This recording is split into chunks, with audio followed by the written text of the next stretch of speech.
momento, para que a gente consiga transmitir a maior verdade de Deus para os homens, que é a sua palavra, amém? Vamos ler um texto que se encontra no livro de Efésios, capítulo 2. Coloca por favor aí, meu filho. Efésios capítulo 2. Vamos ler do 1 ao 10. O texto diz assim: E vos vivificou, estando vós mortos em ofensas e pecados. Diga comigo, vivificou. Diga assim, vivificou na minha morte. E vos vivificou, estando vós mortos em ofensas e pecados, em que noutro tempo andastes segundo o curso deste mundo, segundo o príncipe das potestades do ar, do espírito que agora opera nos filhos da desobediência,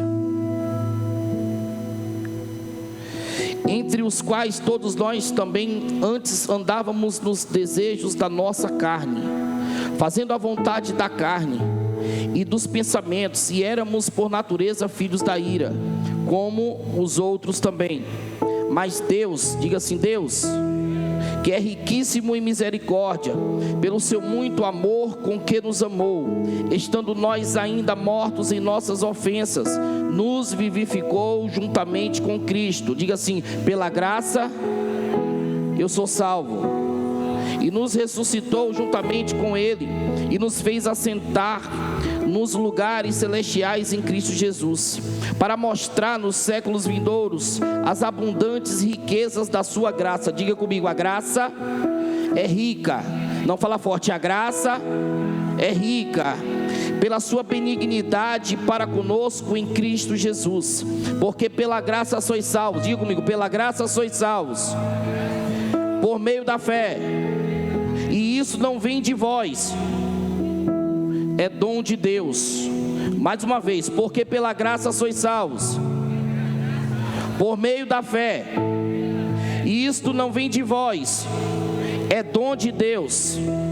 Não vem de obras, para que ninguém se glorie, porque somos feitura sua, criados em Cristo Jesus para as boas obras, as quais Deus preparou para que andássemos nelas. Amém? Curva a tua cabeça, presta para Deus continuar falando no teu coração. Pai, nós te louvamos por essa oportunidade de estarmos aqui mais uma vez, Deus, mergulhados na tua palavra, e nós entendemos, Deus, a necessidade de estarmos em ti, Pai, debruçados no texto, Senhor, observando as tuas escrituras, para que a nossa vida vá bem, e que a gente entenda, Deus, verdadeiramente o teu plano de salvação sobre cada um de nós. Assim nós te pedimos, Deus, e te agradecemos por tudo, em nome de Jesus, amém.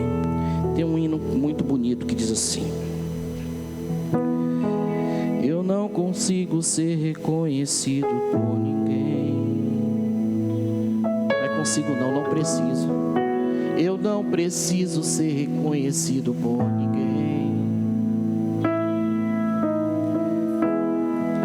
A minha glória é fazer com que conheçam a ti, e que diminua eu,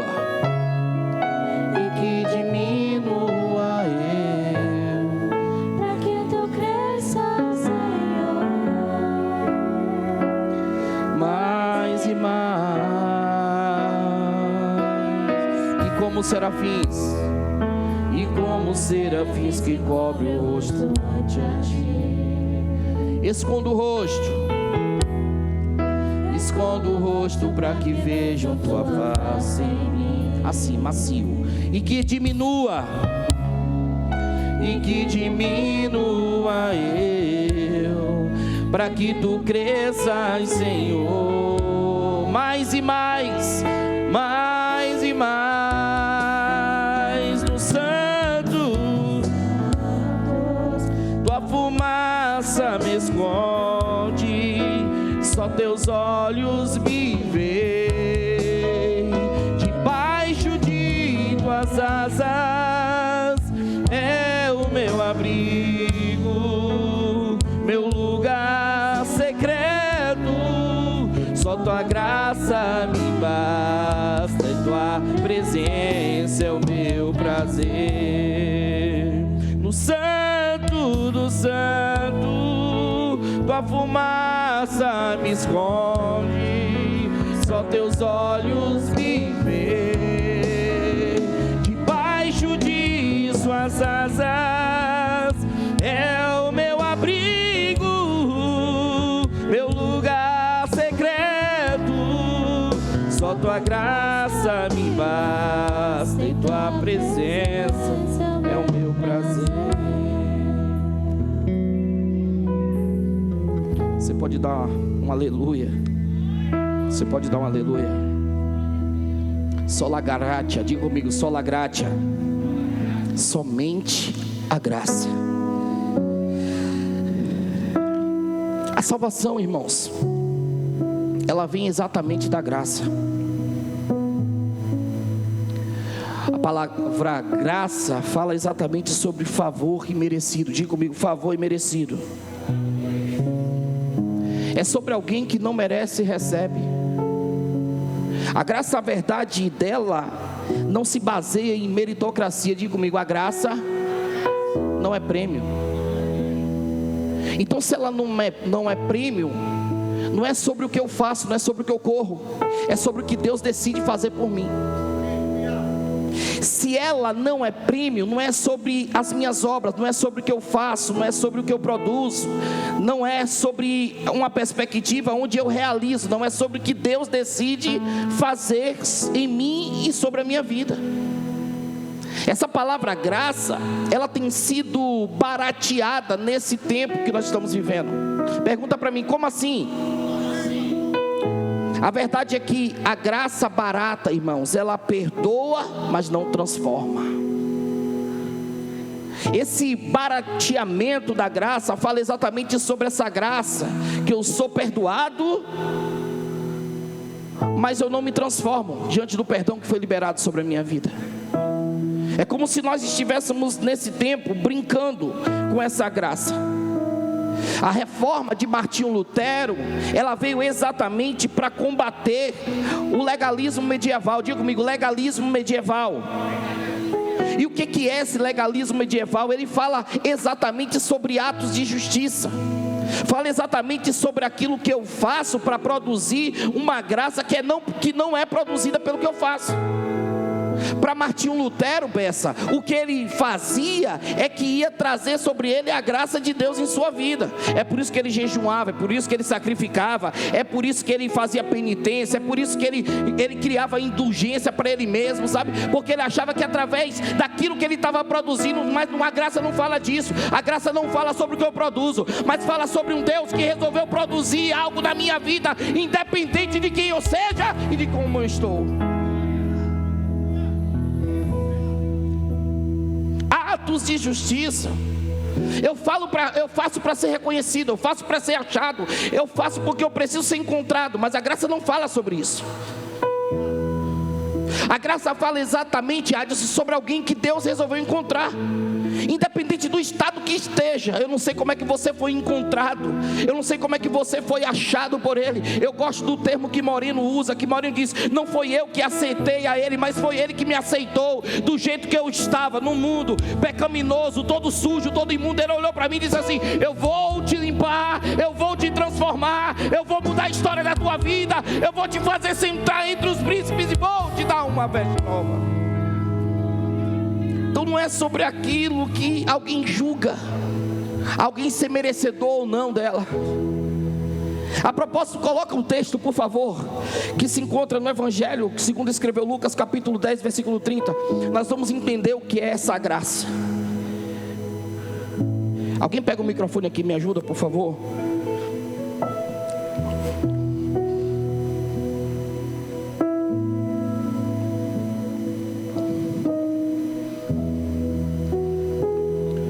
Jesus vai contar uma parábola e vai dizer: e respondendo Jesus disse. Leia, Verlão. Descia um homem de Jerusalém para Jericó e caiu nas mãos dos salteadores, os quais o despojaram e espancando-o se retiraram, deixando-o meio morto. Então ele caiu na mão de salteadores, os salteadores pegaram ele, aí espancaram, aí deixaram ele meio morto lá. Vai. E Ocasionalmente, descia pelo mesmo caminho um certo sacerdote, e vendo, passou de largo. Quem está descendo no caminho é alguém comum?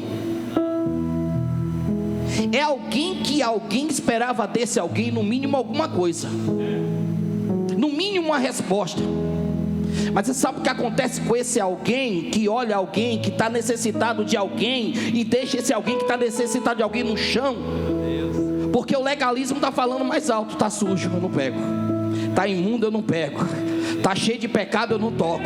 Está impuro, eu não chego perto. Eu sou santo.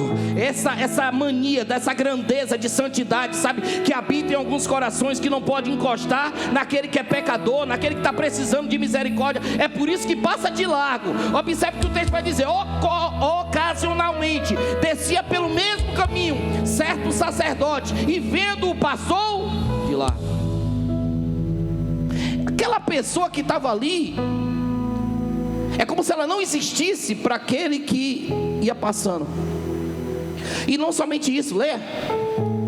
E de igual modo, também um levita, chegando àquele lugar e vendo, passou de largo. Cadê Railane? Viu aí o levita? O levita, aquele que cuidava dos instrumentos da casa do Senhor, aquele que exercia a função de diaconia na casa do Senhor, que tinha até mesmo a função de conduzir até o sacerdote, fez o quê? Passou de largo. Passou de quê? A pergunta é: por que passaram de largo? Aí vem lê. Mas um samaritano que ia de viagem chegou ao pé dele e, vendo, moveu-se de íntima compaixão. Moveu-se de quê? Íntima compaixão. De quê? Íntima compaixão. Agora tira o íntima compaixão e coloca a graça. Moveu-se de quê? Graça. Moveu-se de quê? Foi assim que eu e você foi alcançado. Porque alguém que nos desprezou, deixou a gente lá, mas passou alguém e disse assim: eu quero ele. Quero ele do jeito que ele está, sujo, imundo, maltrapilho, abandonado, mal acabado, sabe? Que perdeu, eu quero desse jeito. Ele passou, o samaritano. Ninguém esperava que esse samaritano que estava passando ia fazer alguma coisa. Mas o texto diz: mais um samaritano que ia de viagem chegou ao pé dele e, vendo, se moveu de íntima, de graça. Vai. E aproximando-se, atou-lhe as feridas, aplicando-lhes azeite e vinho, pondo-o sobre sua cavalgadura, levou-o para uma estalagem e cuidou dele. Porque a primeira coisa que a graça faz em nós é justamente isso: é atar as nossas feridas, é derramar sobre nós o óleo, sabe, o bálsamo de Gileade. A primeira coisa que a graça faz quando nos alcança é enxugar dos seus olhos as lágrimas que estão caindo, e muitas vezes ninguém vê essas lágrimas caírem. A primeira coisa que a graça faz é isso: é pegar você, tirar você do chão, colocar você no ombro e te conduzir ao lugar onde Deus quer que você chegue, que você esteja. A graça é suficiente para fazer isso. Vai mais. E partindo outro dia, tirou 2 dinheiros. Tirou o quê? 2 dinheiros. Que graça é essa, irmãos? Vai, Everton, lê. E deu ao hospedeiro e disse-lhes: cuida dele, e tudo que demais gastares eu te pagarei quando voltar. Então pegou o cara, tirou o cara da sarjeta, cuidou das feridas dele, carregou ele nos braços, o conduziu até uma hospedaria, colocou ele guardado num lugar de descanso e disse assim: ó, a conta dele é minha, ele não precisa pagar nada, tá pago, e se passar mais coisa, quando eu voltar eu pago tudo de novo. Deixa ele aí, porque foi assim que Jesus Cristo fez na cruz do Calvário, por mim e por você. Pegou toda a cédula de dívida que eu tinha, pegou toda a cédula de dívida que você tinha, rasgou e disse assim: a dívida dele é minha, deixa comigo que eu resolvo. É a graça de Deus que te inunda nesta noite. É interessante dizer que de Gênesis a Malaquias, diga comigo, de Gênesis a Malaquias, só existe misericórdia. De Gênesis a Malaquias só existe misericórdia. A misericórdia misericórdia fala exatamente sobre alguém que devia. Diga comigo, alguém que devia. Alguém que devia. Então fala forte, gente, senão eu vou parar. Alguém que devia. Alguém que devia. Foi poupado da dívida. Mas a dívida não foi paga. Mas a dívida não foi paga. Você já viu aquela pessoa, Rebeca, que tem alguém devendo ela e entra um terceiro no meio do caminho e fala assim: não, deixa pra lá essa dívida aí. Quem ficou no prejuízo? A pessoa, né? A pessoa que está devendo foi poupada da dívida, mas a pessoa que era o credor, no caso, ficou no prejuízo, porque a dívida não foi paga. Alguém foi poupado, mas a dívida não foi paga. No tempo do texto veterotestamentário, está falando exatamente sobre isso, sobre essa misericórdia que está lá implantada. Então a misericórdia fala exatamente sobre alguém que devia, foi poupado da dívida, mas a dívida não foi paga ao credor. Agora no tempo da graça não, é diferente. Alguém devia, a dívida foi paga e ninguém pode cobrar mais nada para ninguém, sabe? Jesus veio, pagou a dívida e a dívida foi paga e não há ninguém que cobre a dívida que ele pagou. Você pode dar um glória a Deus, irmãos? Eu estava falando de Martim Lutero e dizendo que lá a graça medieval que se manifestava falava exatamente de um empurrãozinho que eu precisava, Júnior, dar para Deus.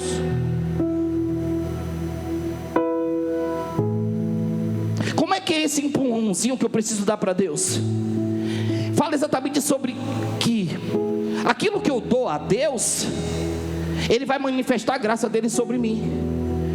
Só que isso fala de meritocracia.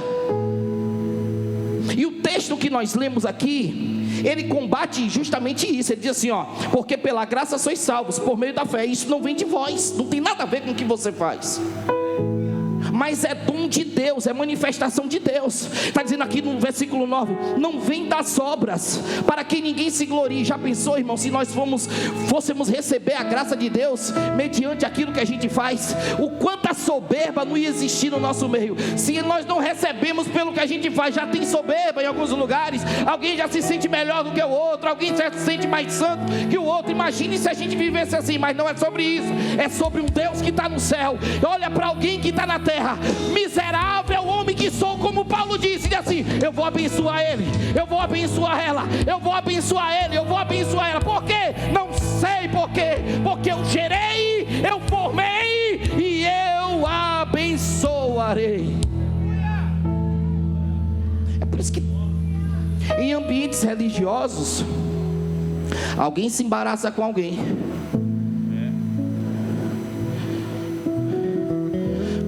Ele é pecador. Tu viu o que ele fez no verão passado, menina?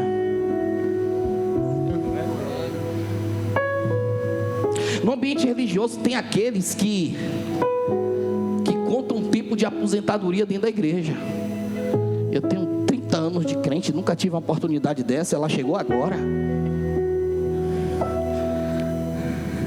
Já subiu no altar, chegou agora, eu estou aqui ralando. No ambiente religioso, a gravata fala mais do que o caráter. No ambiente religioso, o terno fala mais do que dignidade, porque se moldam muito mais pela aparência do que pela essência. Mas a graça, ela tem o poder de revelar exatamente quem nós somos e onde nós estamos. Eu vou falar de novo: a graça tem o poder de revelar quem nós somos e onde nós estamos. Só a graça é capaz de revelar verdadeiramente onde nós estamos em Cristo. Você pode levantar a mão. A geração da graça é essa geração que Cristo na cruz do Calvário disse assim, ó: está consumado. Ele disse assim, ó: paguei sua dívida, está paga, não se preocupe não. Quando Satanás vier te condenar, pode deixar que você tenha um advogado. Você não precisa pagar o honorário dele, você não precisa fazer contrato advocatício. Eu morri na cruz do Calvário pela tua vida.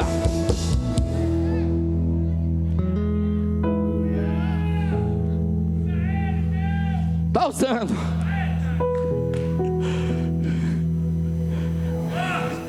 Eu tinha vontade de falar isso para Moreno, rapaz. de Paulo aos Coríntios, capítulo 2, versículo 12. Observe o que o texto vai dizer. Isso aqui confronta os poderosos. Os poderosos, os irmãos dos superpoderes.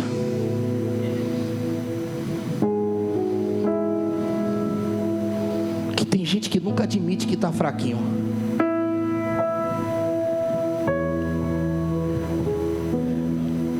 A graça tem o poder de revelar nossa fraqueza, gente. Então não se sinta insuficiente não, se hoje você chegou aqui fraquinho. Bora ler o texto?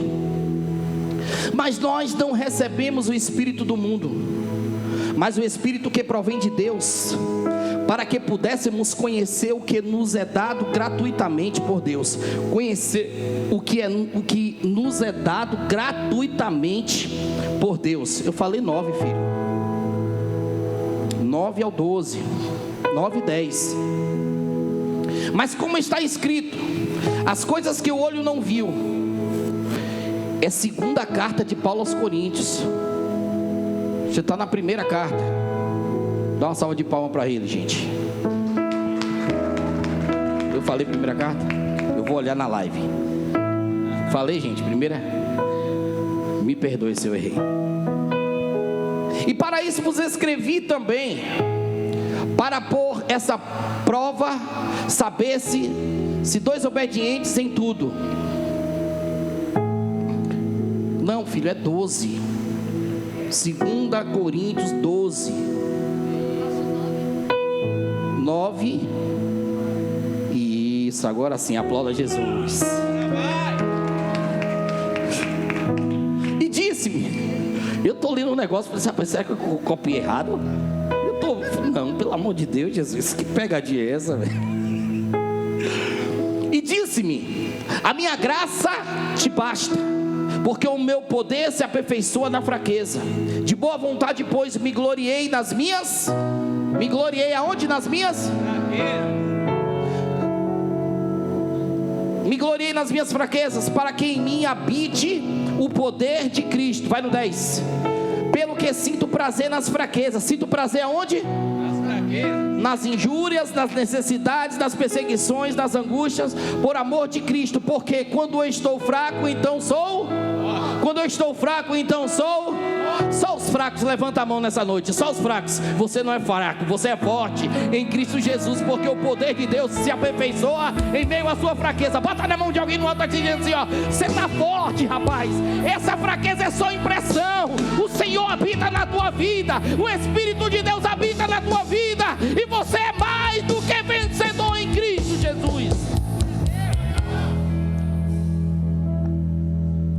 Porque a graça, ela não revela o meu poder.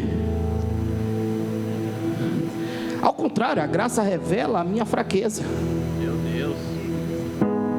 A graça tem essa característica de revelar a minha fraqueza, não o meu poder. Porque ela me desnuda. A graça, ela é tão suficiente que ela tira de nós a nossa autossuficiência. Aquilo que a gente julga ser o nosso eu forte. É como se ela fosse o espelho que resplandece verdadeiramente o que está dentro dos nossos olhos. Porque nem todo sorriso verdadeiramente é um sorriso. Por trás do sorriso tem uma tristeza lá dentro, ou tem um desânimo, ou tem algum sentimento que não está sendo verdadeiro. Porque nós precisamos muitas vezes, para essa sociedade aí fora, mostrar que nós estamos bem, não é assim? Ninguém pode dizer que está fraco. Todo mundo tem que se mostrar forte, sabe? Tem que estar vivendo bem, tem que estar, não. A graça, ela faz você verdadeiramente ser quem você é e manifestar verdadeiramente como você está. Não estou bem, não estou bom, estou mal, estou assim, e a graça vem e te ampara. É o poder da graça. Ela não manifesta a minha meritocracia, mas a minha dependência. Diga comigo, dependência. Diga assim, a graça me faz dependente. O apóstolo Paulo, quando escreve, Esse texto está dizendo: por isso sinto prazer nas fraquezas. Sentir prazer nas fraquezas é ir na contramão do mundo. Essa fraqueza aqui não tem nada a ver com pecado, tá, irmão? É diferente de pecado. Para depois você não achar que tem que sentir prazer no pecado. Quem sente prazer no pecado sai do ambiente do pecado e vai para o ambiente da iniquidade. Porque enquanto a iniquidade, eu vi algo tremendo sobre pecado e iniquidade. Enquanto a iniquidade é a piscina que alguém mergulha, ou seja, a iniquidade é o pecado institucionalizado, o pecado é só a porta. O pecado é o erro de tipo, uma linguagem jurídica. O pecado é errar o alvo, mas a iniquidade não, é mergulhar na piscina, na piscina de lama. Mas voltando aqui, por isso sinto prazer nas minhas fraquezas. Sentir prazer nas minhas fraquezas aqui está indo exatamente na contramão do mundo. Ele está dizendo assim: quando eu sou fraco, eu estou forte. Mas o mundo ensina para a gente diferente. Diz que a gente tem que ser forte. Tem que ser forte em todos os ambientes. E agora num complexo, se eu posso dizer assim, num complexo universal dos coaches, onde todo mundo precisa ir com força, todo mundo precisa ir com fúria. No complexo do global, dos coaches, onde todo mundo tem que ser alguma coisa, todo mundo tem que mostrar sua fortaleza, tem que mostrar que está tudo indo bem. Falar que eu sou fraco é ir na contramão. Abra o texto, por favor, que se encontra no Evangelho de Lucas, capítulo 15. Capítulo 15. E a você que não gosta de Bíblias, se acostume, porque essa igreja é um ambiente de exposição bíblica. Aqui a gente não tem óleo ungido, flor benzida, areinha do Jordão. Aqui não tem água não tem. Aqui é só Bíblia, é a Bíblia aberta e a palavra de Deus sendo pregada constantemente em todo o tempo. Ouvi um glória aqui atrás. O texto diz assim: e chegavam-se a ele todos os publicanos e pecadores para o ouvir. Versículo 11, filho. 15, 11. E disse: um certo homem tinha 2 filhos. Quantos filhos? E o mais moço deles disse ao pai: pai, dá-me a parte da fazenda que me pertence. E ele repartiu por eles a fazenda. E poucos dias depois, o filho mais novo, ajuntando tudo, partiu para uma terra longínqua e ali desperdiçou a sua fazenda, vivendo dissolutamente. Leia aí, Everlon. E havendo ele gastado tudo, houve naquela terra uma grande fome, e começou a padecer necessidades. E foi e chegou-se a um dos cidadãos daquela terra, o qual mandou para os seus campos a apacentar porcos. E desejava encher o seu estômago com as bolotas que os porcos comiam, e ninguém lhe dava nada. E caindo em si, disse: quantos trabalhadores de meu pai têm abundância de pão, e eu aqui pereço de fome. Levantar-me-ei e irei ter com meu pai, e dir-lhe-ei: pai, pequei contra o céu e perante ti. Já não sou digno de ser chamado teu filho. Faze-me como um dos teus trabalhadores. E levantando-se, foi para o seu pai. E quando ainda estava longe, viu o seu pai e se moveu de íntima compaixão. E correndo, lançou-lhe ao pescoço e o beijou. E o filho lhe disse: pai, pequei contra o céu e perante ti, e já não sou digno de ser chamado teu filho. Mas o pai disse aos seus servos: trazei depressa a melhor roupa e vestilho, e pondo-lhe um anel na mão e sandália nos pés, e trazei o bezerro cevado e matai-o, e comamos e alegremo-nos. porque este meu filho estava morto e reviveu, tinha-se perdido e foi achado, e começaram a alegrar-se.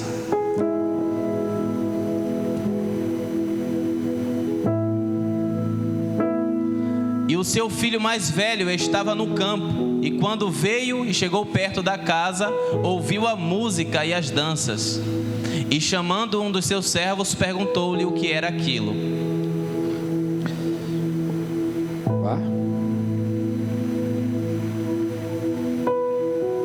E o seu filho mais velho E ele lhe disse: veio teu irmão, e teu pai matou o bezerro cevado, porque o recebeu são e salvo. Mas ele se indignou e não queria entrar, e saindo o pai, estava com ele. Mas respondendo ele, disse ao pai: eis que te sirvo há tantos anos, nem nunca transgredi o teu mandamento, e nunca me deste um cabrito para alegrar-me com os meus amigos. Vindo, porém, este teu filho, que desperdiçou a tua fazenda com as meretrizes, mataste-lhes o bezerro cevado.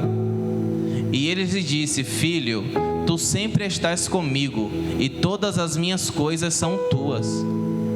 Mas era justo alegrarmos-nos e regozijarmos-nos, porque este teu irmão estava morto e reviveu, tinha-se perdido e foi achado. Observe o texto, muito conhecido de todos nós. O texto fala exatamente sobre graça, mas fala também sobre pecado.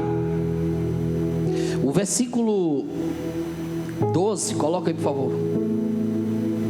Diz assim: e o mais moço deles disse ao pai: pai, dai-me a parte da fazenda que me pertence.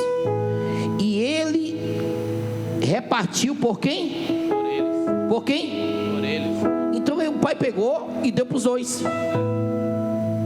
Não foi só o que saiu que ficou com a sua parte, o que ficou também recebeu. O que pegou a parte e foi com sua parte. Chegando lá, o texto vai dizer que poucos dias depois o filho mais novo, ajuntando tudo, partiu para uma terra longínqua, e ali desperdiçou a sua fazenda vivendo dissolutamente. Ele desperdiçou o que ele tinha, vivendo dissolutamente. Mas coloca lá o texto, onde vai dizer o seguinte: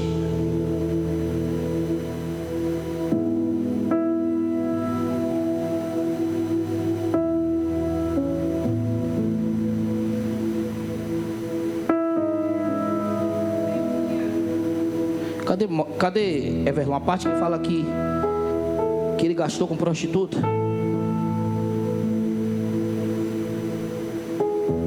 Procura aí. Oi? 30. Vindo, porém, este teu filho, que desperdiçou a tua fazenda com as meretrizes, mataste-lhe o bezerro cevado. Quem contou para ele? Mas o texto está dizendo que ele gastou, ele desperdiçou a sua fazenda, vivendo dissolutamente. O texto não está dizendo que era com meretriz. Quem está falando que era com meretriz é o irmão mais velho.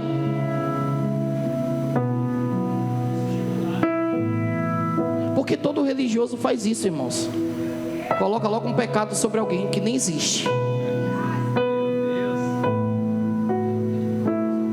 A religiosidade tomou conta do coração dele aqui. Está dizendo: não, eu estou aqui o tempo todo. Ele saiu, foi para lá e desperdiçou com meretrizes. Mas onde foi que ele tirou isso? Mandou o FBI lá, mandou a Interpol, a inteligência ir lá verificar. Porque todo religioso procura logo um pecado a mais para apontar na vida de alguém, quando não quer que esse alguém seja recebido num ambiente de cura, de graça, de milagre, de poder, de restauração. Eu estou profetizando, estou liberando uma palavra sobre a vida de alguém. Não adianta nenhum irmãozinho se levantar, porque aqueles que vão voltar para a casa do Senhor e serão amparados pelo Pai. Olha para alguém e diz: quem é você? O irmão mais velho ou o irmão mais novo?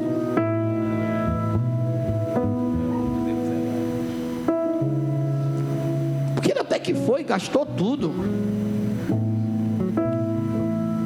preguei uma mensagem uma vez, eu falei uma frase dentro dessa mensagem, dentro desse texto, que Deus me deu um insight na hora, e eu falei que há ambientes que transformam meninos em homens.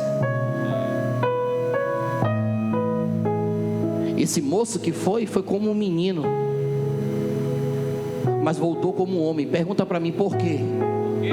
Porque teve coragem de voltar. Teve coragem de voltar, porque o problema não é sobre alguém que vai voltar, entendeu? E quem volta, volta com respaldo de homem. E quem volta, volta com respaldo de homem. Quem volta com respaldo de homem, o pai está na varanda esperando, já tá sabendo que ele está vindo. Então não adianta, sabe? O importante é, volte quantas vezes for necessário, mas não desatrela do altar do Senhor. Levantar-me-ei e irei ter com meu pai, e dir-lhe-ei: Pai, pequei contra o céu e pequei contra ti. Eu não sou digno de ser chamado teu filho. Faze-me como um dos teus jornaleiros. E levantando-se, foi para seu pai.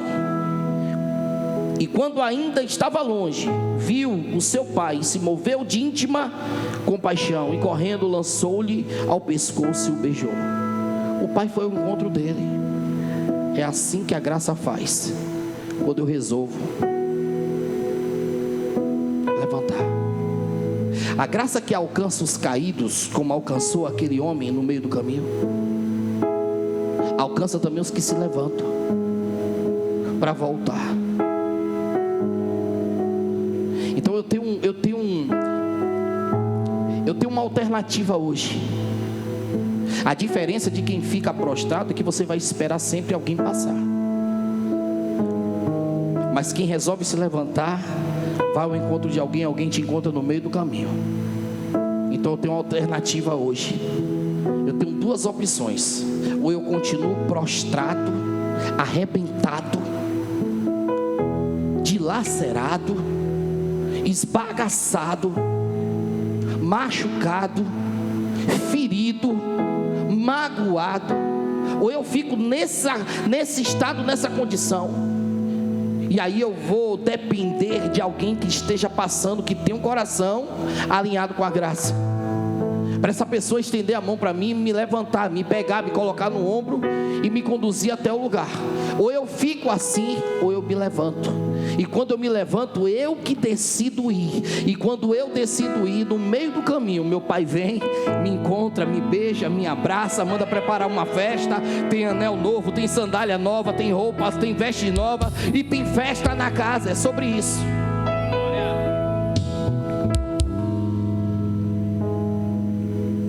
Porque todo religioso, irmãos, vai reivindicar alguma coisa.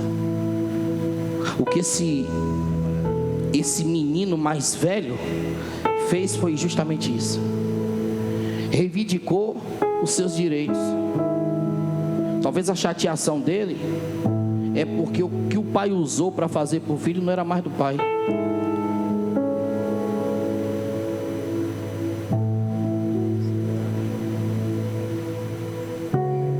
Pergunta para mim por quê? Bora pro texto.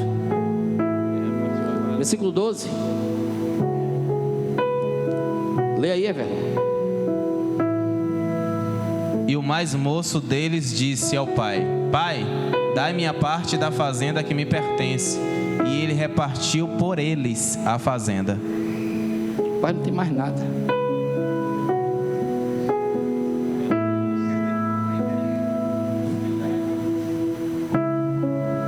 Então a cabra, o cabrito, o boi,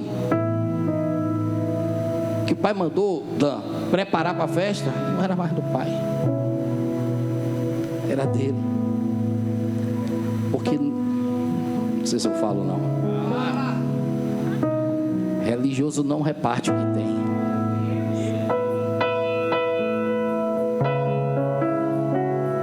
Mas a graça me faz entregar o que eu tenho, o que eu não tenho, repartir, sabe? É a graça. A graça faz isso. A graça faz isso. O pai sabe que não é dele mais, mas ele está pegando e está distribuindo. Toma, toma. É teu, a graça é isso. Foi assim que Deus fez, deu Jesus, sabe? Toma, vai morrer pelo seu pecado, vai morrer pela sua iniquidade, vai morrer pelas suas transgressões e pelas suas pisaduras. Nós seremos sarados. Levanta a mão e dá um glória a Deus por isso, porque a graça do Senhor nos alcançou quando nós não éramos merecedores e ainda não somos merecedores de nada. Porque arrependimento, deixa eu falar uma coisa aqui, arrependimento não é sobre o que eu faço no culto, mas é sobre o que eu faço depois do culto.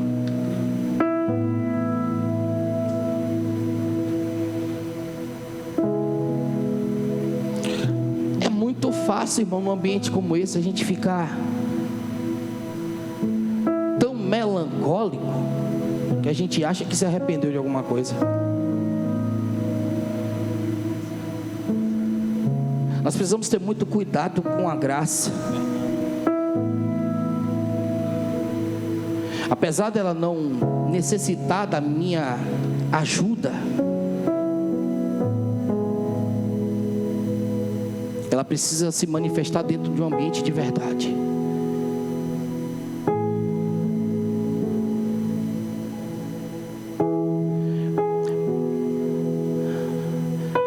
O que nós precisamos entender, diante de tudo que nós estamos ouvindo e lendo aqui hoje, é que a graça teve um preço.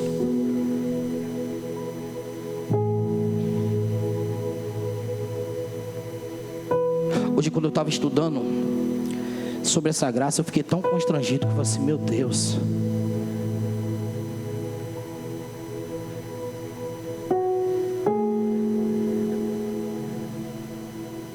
não tinha ninguém, Adson, para dizer eu vou.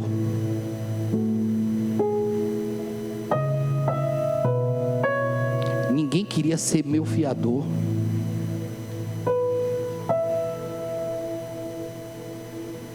Alguém já foi comprar alguma coisa, alugar alguma coisa que precisou de um fiador?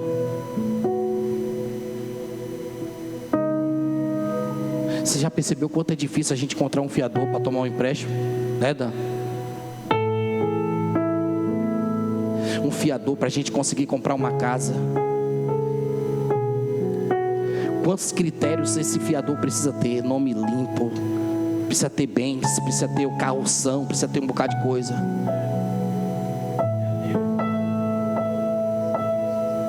Nós não tínhamos fiador.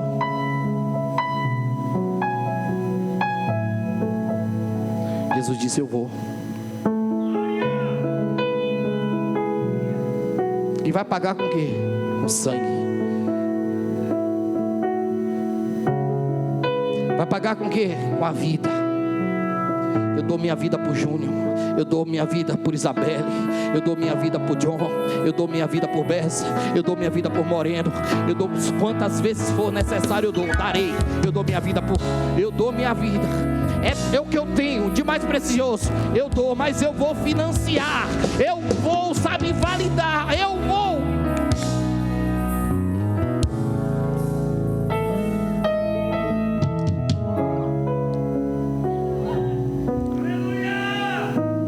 Wesley falou sobre a graça que justifica e santifica. E ele dividiu essa graça em 3 níveis. O primeiro nível é a graça comum. Sabe como é que funciona mais ou menos essa graça comum? Essa graça que me convence quando eu recebi um livramento.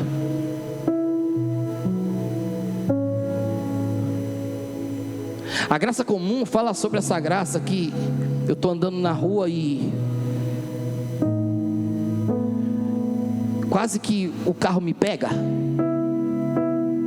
E eu lembro, Jesus me deu um livramento. Essa graça comum, essa graça de alguém que passou por uma situação difícil na vida, por um momento difícil na vida, por uma doença, por uma situação terrível na sua vida, e depois que você passou, você lembrou: Jesus me deu mais uma oportunidade.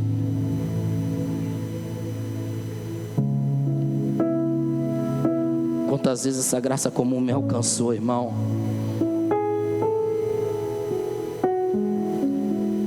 Essa graça comum é essa que bate na nossa porta de manhã.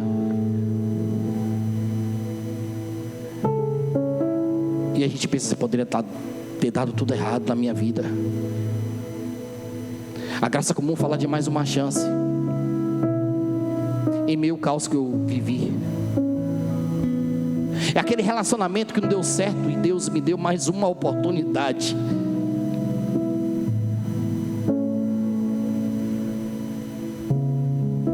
A graça comum é essa graça que fala sobre alguém que nunca foi e agora tem a oportunidade de ir, de ser. Ser o melhor marido, ser o melhor filho, ser o melhor pai. Essa graça comum fala disso, que bate na minha porta todo dia. Toque, toque. Eis que estou à porta e bato. Se alguém abrir a porta, eu entrarei, ou ele cearei e ele comigo. Essa graça. Todo dia, todo dia. Uma oportunidade nova, que nos constrange tanto, fala assim, eu posso fazer melhor, eu posso ser melhor, eu posso fazer diferente. É essa graça comum. A outra graça que ele menciona é a graça salvadora. Coloca aí o livro de Tito, capítulo 2, versículo 11. Tito, capítulo 2, versículo 11. Porque a graça de Deus se há manifestado, trazendo salvação a todos os homens. Essa graça salvadora é essa graça que se manifesta para mim e para você todos os dias, trazendo salvação para mim e para você, trazendo salvação para a tua casa, trazendo salvação na tua família, no meio dos teus filhos, trazendo salvação. É a graça salvadora que se manifesta para nos salvar. E a terceira é a graça da justificação.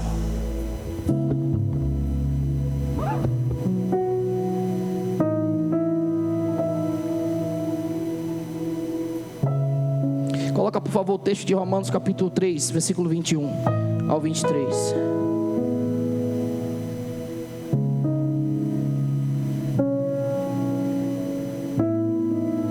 Mas agora se manifestou sem a lei a justiça de Deus, tendo o testemunho da lei e dos profetas, isto é, a justiça de Deus pela fé em Jesus Cristo para todos e sobre todos os que creem, porque não há diferença, porque todos pecaram e destituídos estão da glória de Deus.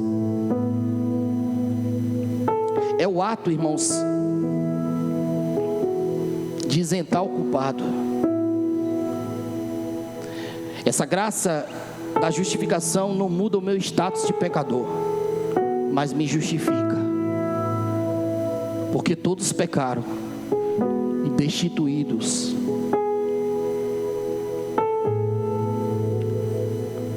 Volta lá, porque todos pecaram e destituídos estão, não foram, estão da glória de Deus. A pergunta é: o que eu faço para mim?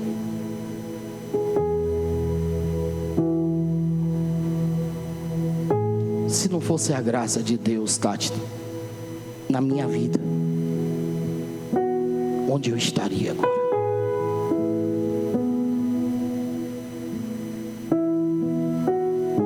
Saulo, se não fosse a graça de Deus na minha vida, quem eu seria agora?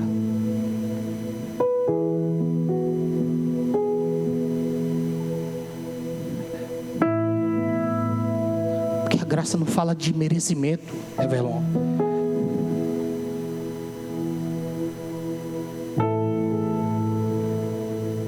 Não fala do meu perfume, do meu dinheiro, do meu carro, meus diplomas, ó.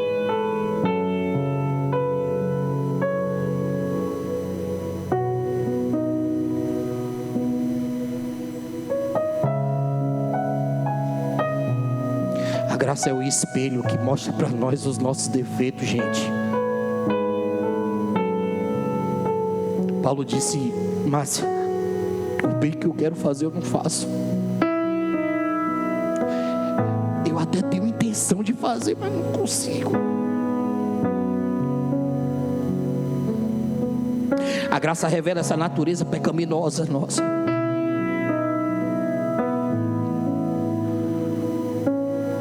Hoje eu estava no trânsito e surgiu um cidadão abençoado com a moto que do nada e quase que bate.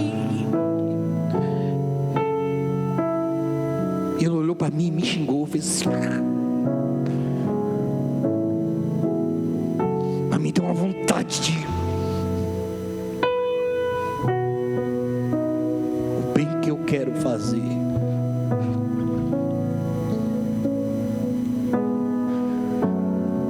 Parece, Avelon, que tem coisas que acontecem na nossa vida só para fazer a gente botar o pé no chão e saber que nós não somos suficientes, que não somos tão bons quanto a gente pensa que é, que não estamos tão, sabe, como nós pensamos que estamos.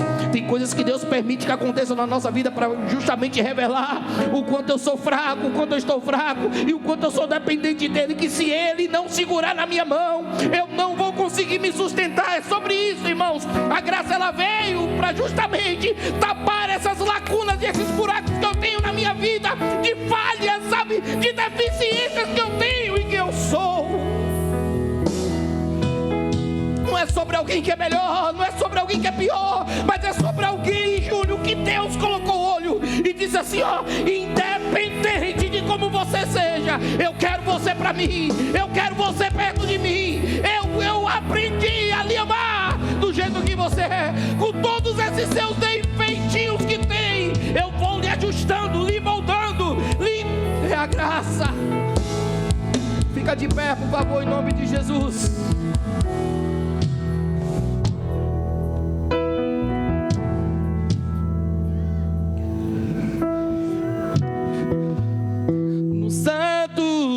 Santo, tua fumaça me esconde, só teus olhos me veem, debaixo de suas asas é o meu abrigo, meu lugar secreto, só tua graça me basta, tua presença é o meu prazer.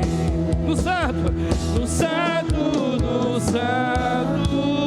tua fumaça me esconde, só teus olhos me veem.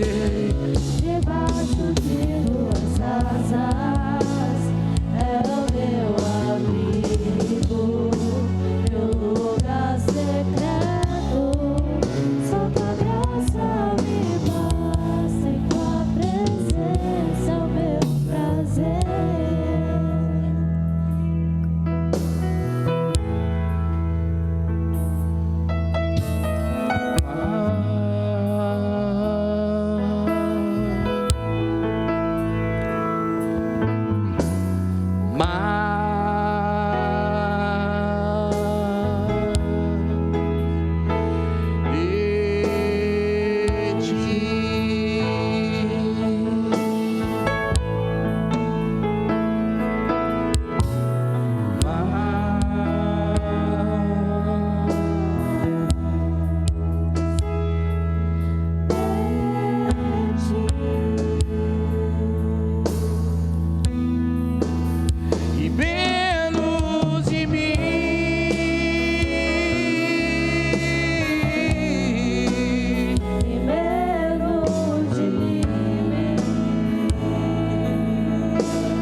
do seu amor.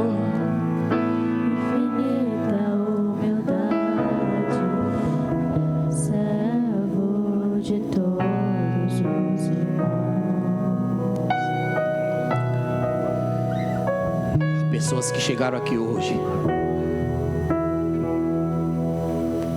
que talvez esteja como esse homem, que ficou caído na beira do caminhão, machucado.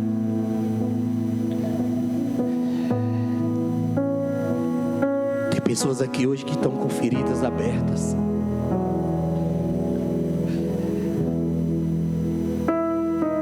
Mas eu queria te dizer que há um samaritano passando na casa.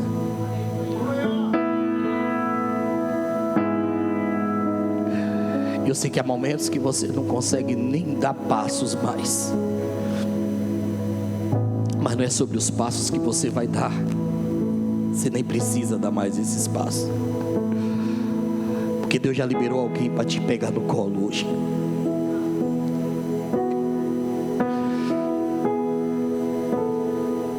Eu queria, com muito zelo, com muito amor, com muito cuidado e carinho,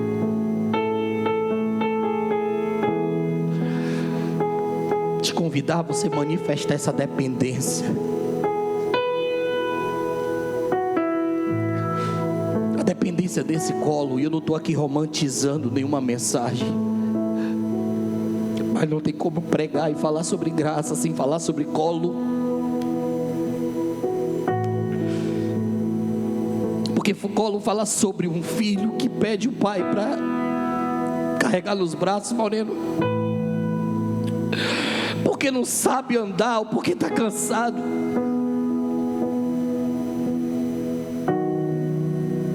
Talvez você chegou aqui e você só quer um abraço.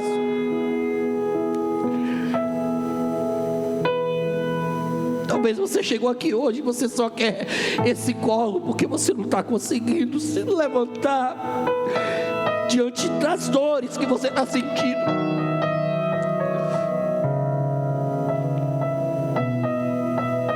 Vem aqui que eu quero orar por você.